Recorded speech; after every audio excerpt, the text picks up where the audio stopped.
Hello children, good morning. How are you children? You all are well and fine? Take care of your health children. Children, in this session, today we are going to learn chapter 12, 7th class, science, chapter 12, reproduction in plants, the remaining part of the lesson. Okay, so I am requesting, open your 7th class science textbook, page number 150 and keep your notebook, classwork and study material beside you children. Okay, so get ready. 115 page number. See, complete flower. What is a complete flower?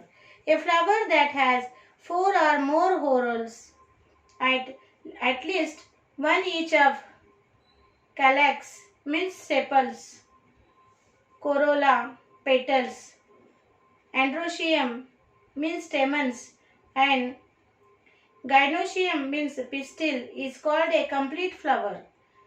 For example, Dhatura, Euphormia and Hibiscus is an example of the complete flower. So, which flower is called as a complete flower, children? So, a flower which consists of sepals, petals, stamens, pistils. Okay, these parts, if it is having present into the flowers, that flower is called as a complete flower. What is the example of complete flower? Dhatura and Hibiscus and Euphormia. This is an example of complete flowers. Now, incomplete flower, a flower in which any of these 4 whorls is missing is an incomplete flower. For example, cucumber, bottle gourd, papaya. In hilly flowers, not sepals and petals are not different. They are one, that means they have 3 whorls. Can we call this is as can we call as this complete flower? No, this is incomplete flower. A flower which is missing of any 4 parts of these, which sepals, pistils, stamens, okay, petals. So among these parts, any 4 parts are missing. If any flower, that is called that incomplete flower. For example, cucumber, bottle gourd flower, papaya flower. These are the examples of incomplete flower. Now, unsexual flower. A flower which has either stamens, androecium, stamens in the sense male part, androecium, or pistils, gynoecium is a female part.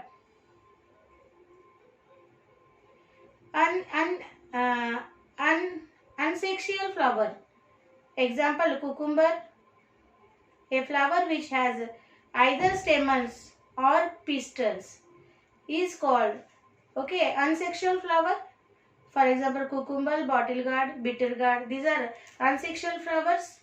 Are both unsexual flowers? These bottle gourd, cucumber, bottle gourd and bitter gourd. These flowers are unsexual flowers, children. Okay, try to find out more unsexual flowers they told you here. So, a flower which has either stamens means androeciums or pistils means gynoecium. Among these 2 parts, stamens is a male part and pistil is a female part. If a flower having only stamens or having only pistils, these flowers are called unsexual flowers. So what are the unsexual flower examples? Papaya, cucumber, bitter gourd, bottle gourd.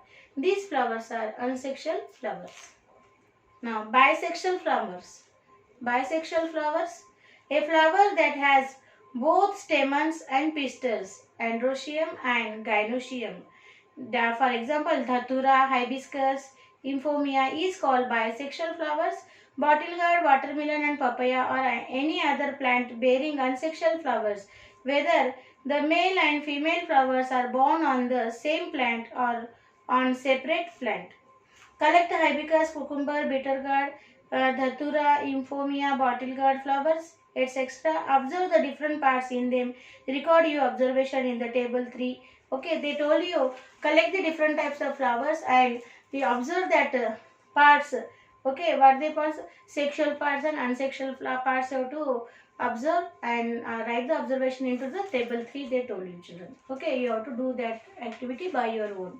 So table 3 they given here, like this you have to table, make in your notebook. After the activity observations you have to write in this table. Okay, this activity do you by your own. Collect the different types of flowers and do this activity. Sexual part of flowers. Now take a stamen. Stamen is a male part and called as androecium. From the China rose flower means hibiscus, mandaram flower. Tap the stamen gently on a slide. You can see some grains fallen on the slide. Put a drop of water and observe these grains under the microscope. These grains are called pollen grains. So children, they told you for this activity take a China rose, in the sense you have to take mandaram flower and take its male part, okay, male part stamen androecium, and you have to touch with your finger that stamen. You will feel some grains there, okay, and these grains you can't see like this. You have to see under the microscope that grains. So these grains are called the pollen grains. What are called these grains? Pollen grains. Collect the pollen grains from other flowers and observe under the microscope as well. Are all these of same shape and color? Draw the different pollen grains as you see them under the microscope. Take the pistil of the Datura flower. It is a big enough to observe the internal parts. Cut the sections of the ovary of pistil as shown in figure 8. See this is a Datura flower. Okay, this is a ovary. Okay, fruit of Datura. This is a fruit of Datura. You have to cut the upper part. Okay, if you cut the upper part, you will see what we will see. With the help of the hand, let's study the internal parts. What do you see? Some small ball-like structure called ovules can be seen arranged in different chambers. See, if you cut the Datura flowers, okay, Datura fruit, then you will get some like this chamber-like ovals. Okay, see inside the black chamber-like ovals are there. Okay, like this chamber-like ovals you will see. Figure number 9 you see children. Now fruit, flower part 2, fruit. Now take pistils of other flowers as well as by one. So this is the female part of Datura children. Okay. So here also given figure number 8A, TS of ovary. This is a ovary. You have to cut the Datura flower. Here is a ovary. Okay. And figure number 8B is, okay, cut the Datura flower in the half. Okay, of ovary. You can see the ovary upside like this. If you cut into the half, you will get the ovary. See, I am showing on the board here. Children, this is a Datura fruit. Okay.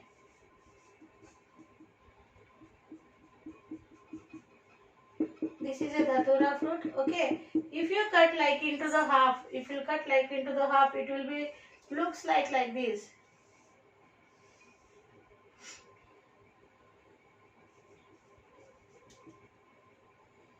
The chambers are like this inside. This is called ovary. What is this called? Ovary. Okay, this is a pistil. Pistil means the female part of Datura. Okay. If you cut into the half also, if this fruit, if you will cut in the half like this, half, you will get like this ovary. Okay.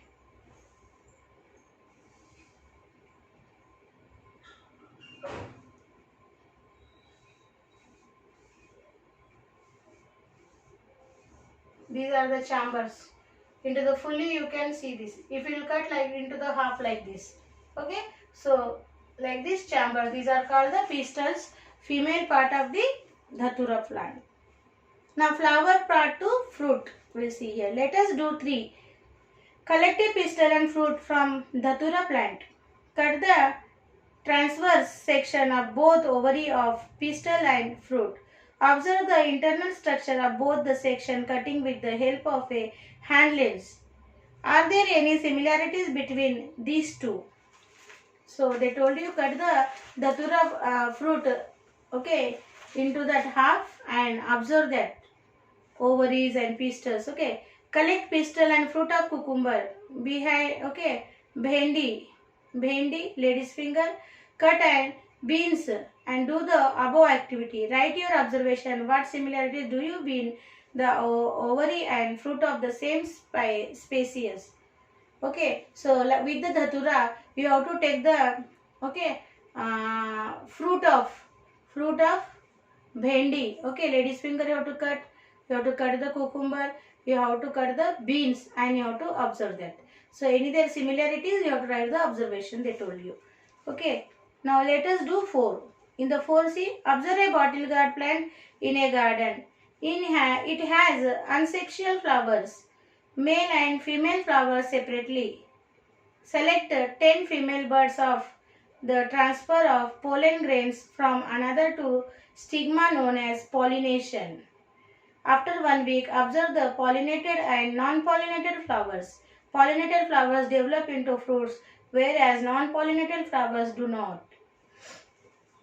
Why it is necessary to begin this experiment with birds in which sepals are closed?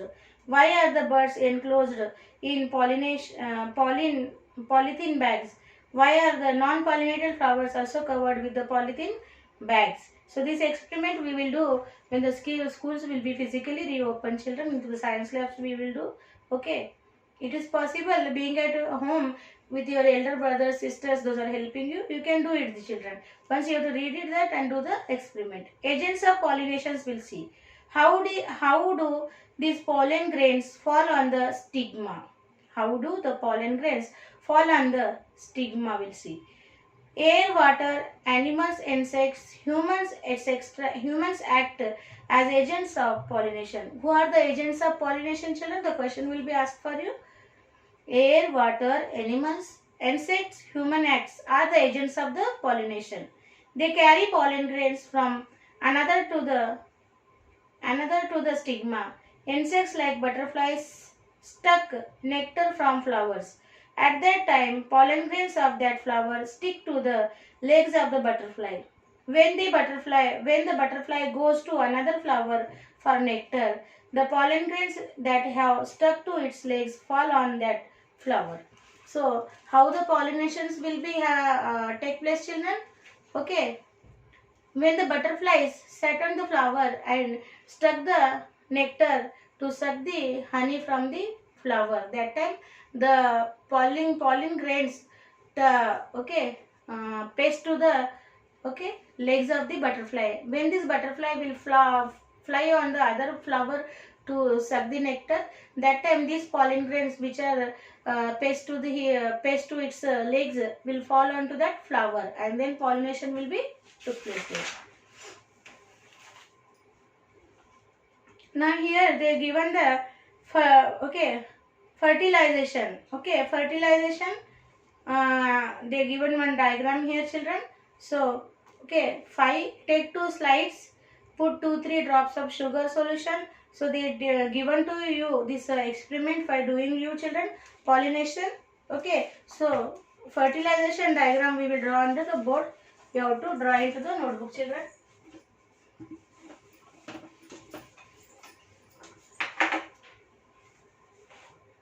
Fertilization.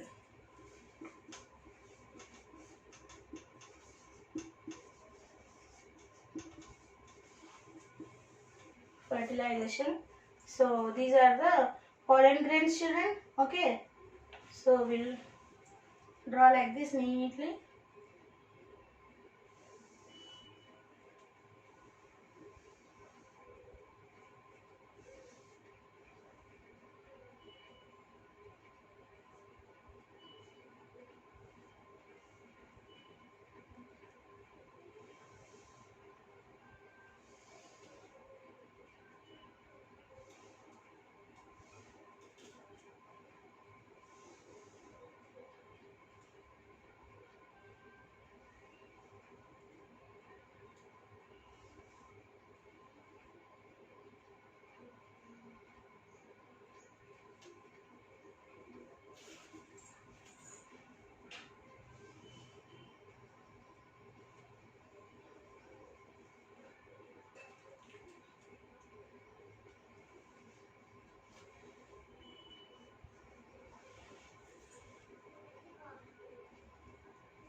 You have to fill with this color, children.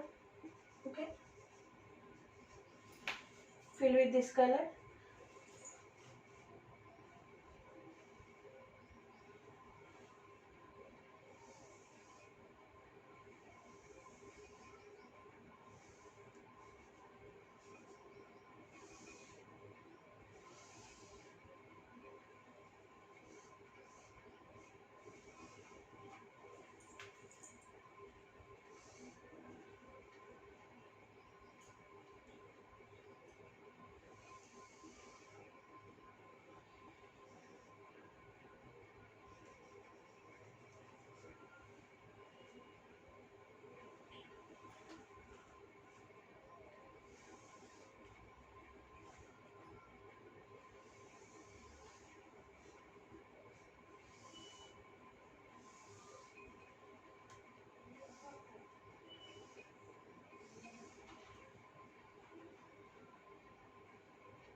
So this part where I did the color, you have to do it the fill with the any color, children. Okay. If you have the red color, you have to fill with the red color and write the give the names like this. This is a ovary. What is this? Ovary. Okay. This is pollen tube. This is a pollen tube, and this is a pollen grain. These are the pollen grain. Okay, so draw like this, children.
So completed, children.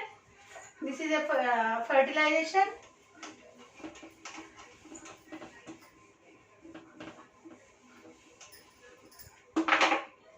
Now here see vegetation reproduction. Page number 119.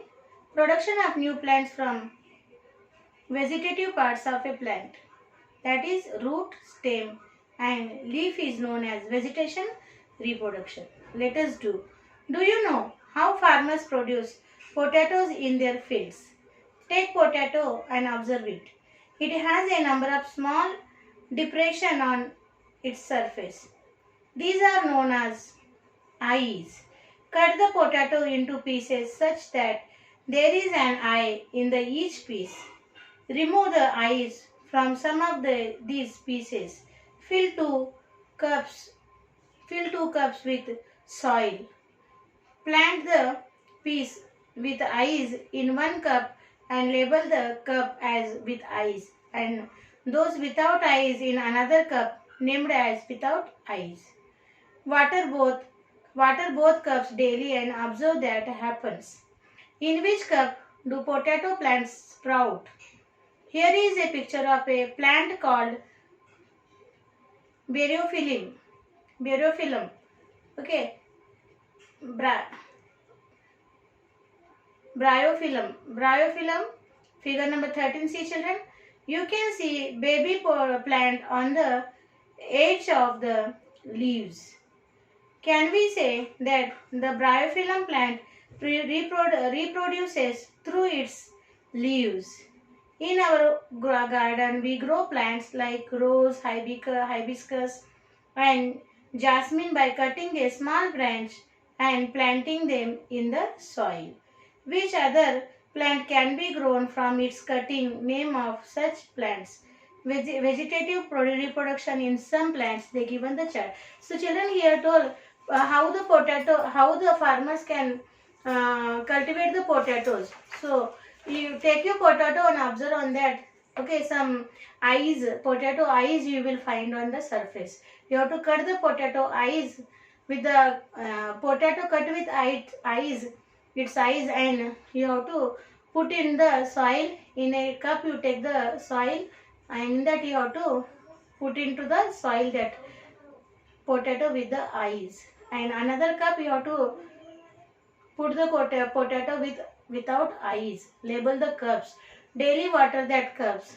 You will see in which cup you planted the potato with the eyes, it will be sprouted, and another cup without eyes will be not sprouted. So potatoes will be grown like this. Okay, this is one activity you can do at the home also. And another here bryophyllum plants they shown here. Okay, so these plants see reproduces from the edge of the leaves means we have to plant the leaf of the bryophyllum plant, and it will be get the new plants from the its edge of the leaves. Okay, and you know some plants which we are planting into the garden like hibiscus, rose and jasmine, we will plant only stem into the soil. It will be get the new baby plants. Okay, so some plants will be grow like this way. Here they given one table here, vegetative reproduction in some plants, that we will write in the notebook. Take out your classwork. Okay, and you have to copy. See children, if it is not clear from the whiteboard, okay, which I am writing here, you can take the help of textbook page number 119. There they given this table. Okay.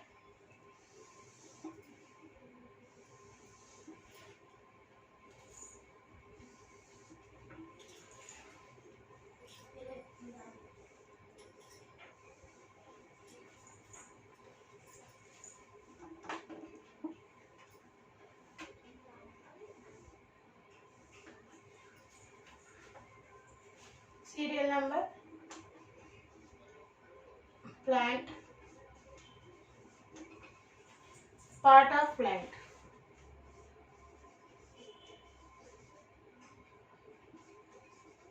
part of the plant. Here write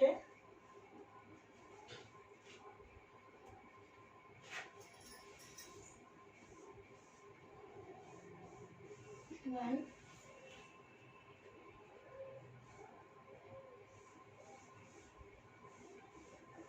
2,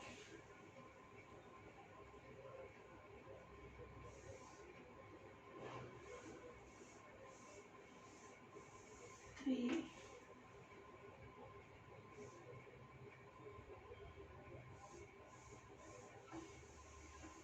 4, 6. Okay, so we'll write here first sweet potato,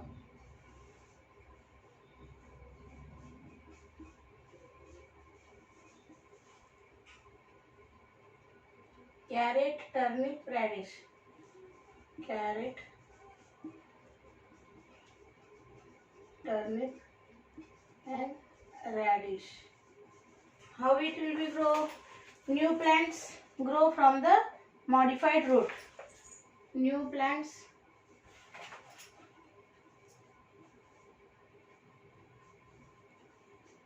New plants grow from the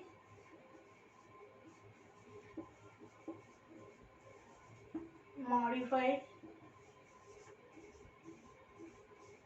roots. Potato. Potato grows. New plants grow from eyes in the tuber, which is modified stem.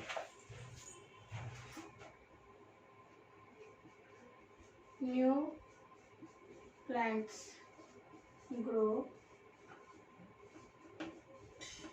from the eyes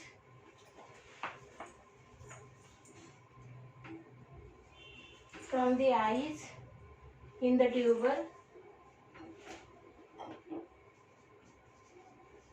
in the tuber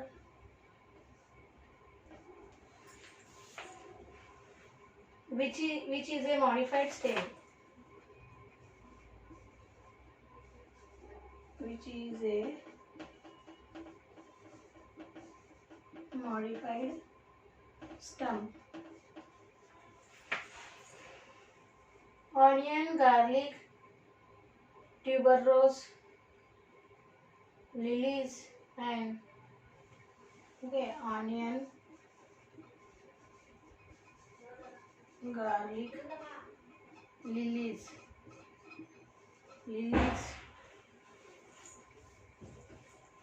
New plant grow from bulbs, which are modified stems.